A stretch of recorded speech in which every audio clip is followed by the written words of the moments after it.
steering wheel ko noona. Ano siya, deep, malalim. Tanggal ko na rin yung mga screws dito kanina. So naisipan ko i-video para ma-upload sa YouTube, no? Painit muna tayo, makain na. Nakalagay na to kanina. So binalik ko ulit to para mapakita sa inyo. Para may upload naman tayo. So bakit nabili ko to ng 1.8 lang sa marketplace, Facebook. Ito yung mga included nya. Wires dito. Tapos lock screw, busina, tapos yung sa likod ng busina. Then kabit na natin to. Ay.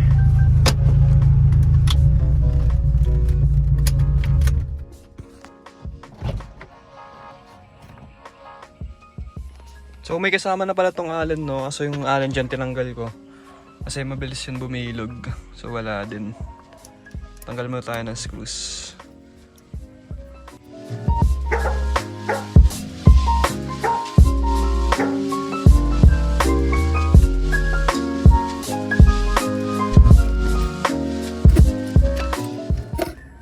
So ito yung luma natin, guys.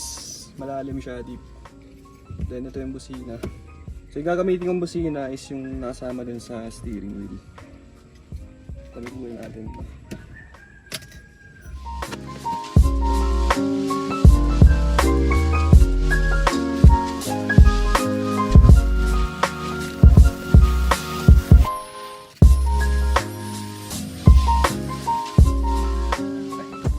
Yung wires, guys, para sa sa busina.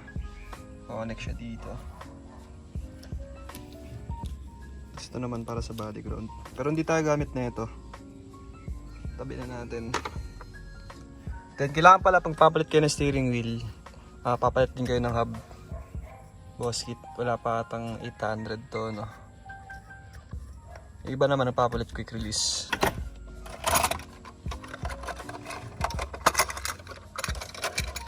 So bali may luma tayong busina dito, which is ito.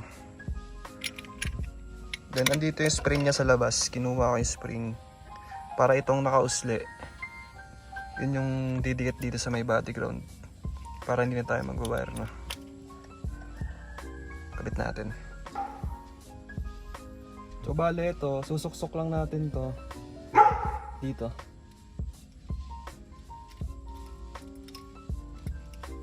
Tapos papaikot lang natin. Hindi naman siya mahirap kasi paikot din yung yung bakal. Bale, sasabay lang yan.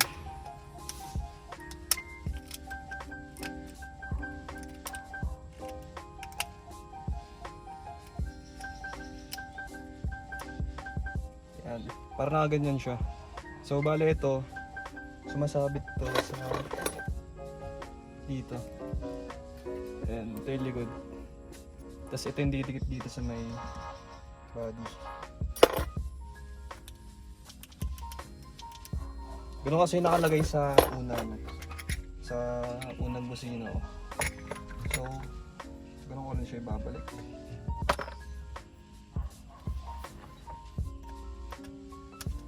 Okay.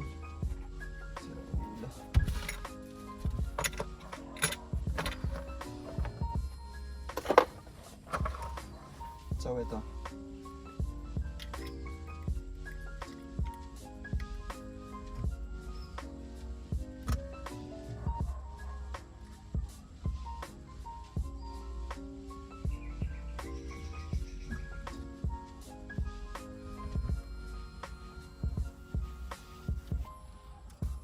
So pag ididikit ko to, may busina na siya. Para hindi na tayo gamit ng wires na.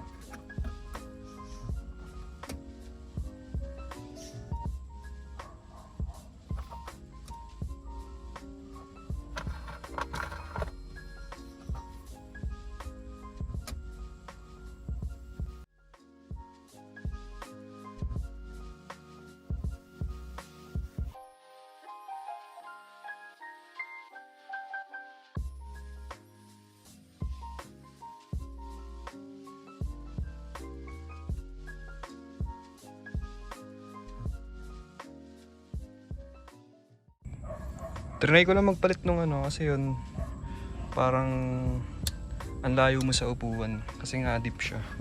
So iba yung feeling pag ang lapit na ito. Tsaka yun kasi gumamit ako na itong extender nga para hindi siya mahirap abutin.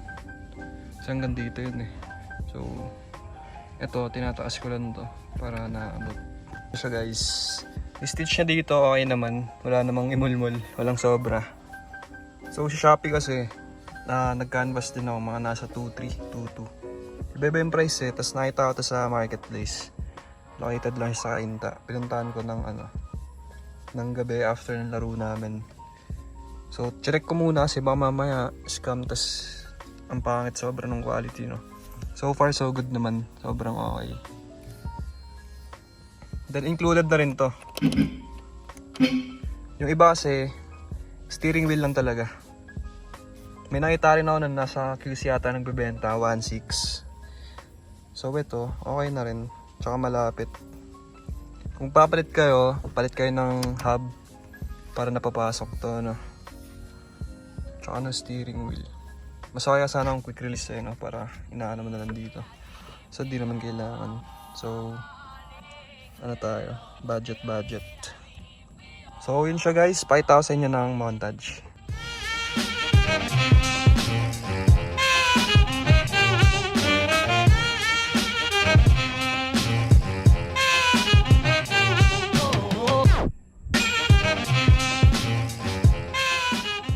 Ganito yung view dito pag sa malayo na, sa likod.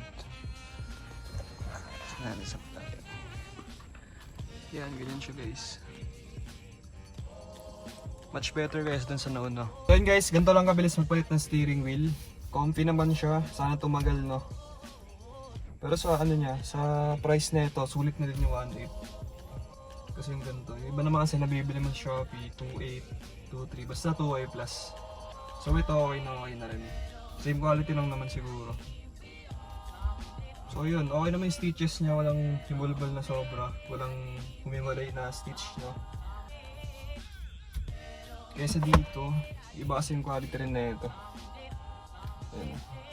Semi-stitch lang. Medyo hindi siya natay guys, parang ano lang siya. So ano lang siya, low quality kumbaga.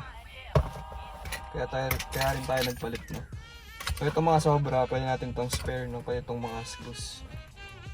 Then guys, kung umabot ka man sa dulo ng video na to, please like, share, comment, subscribe.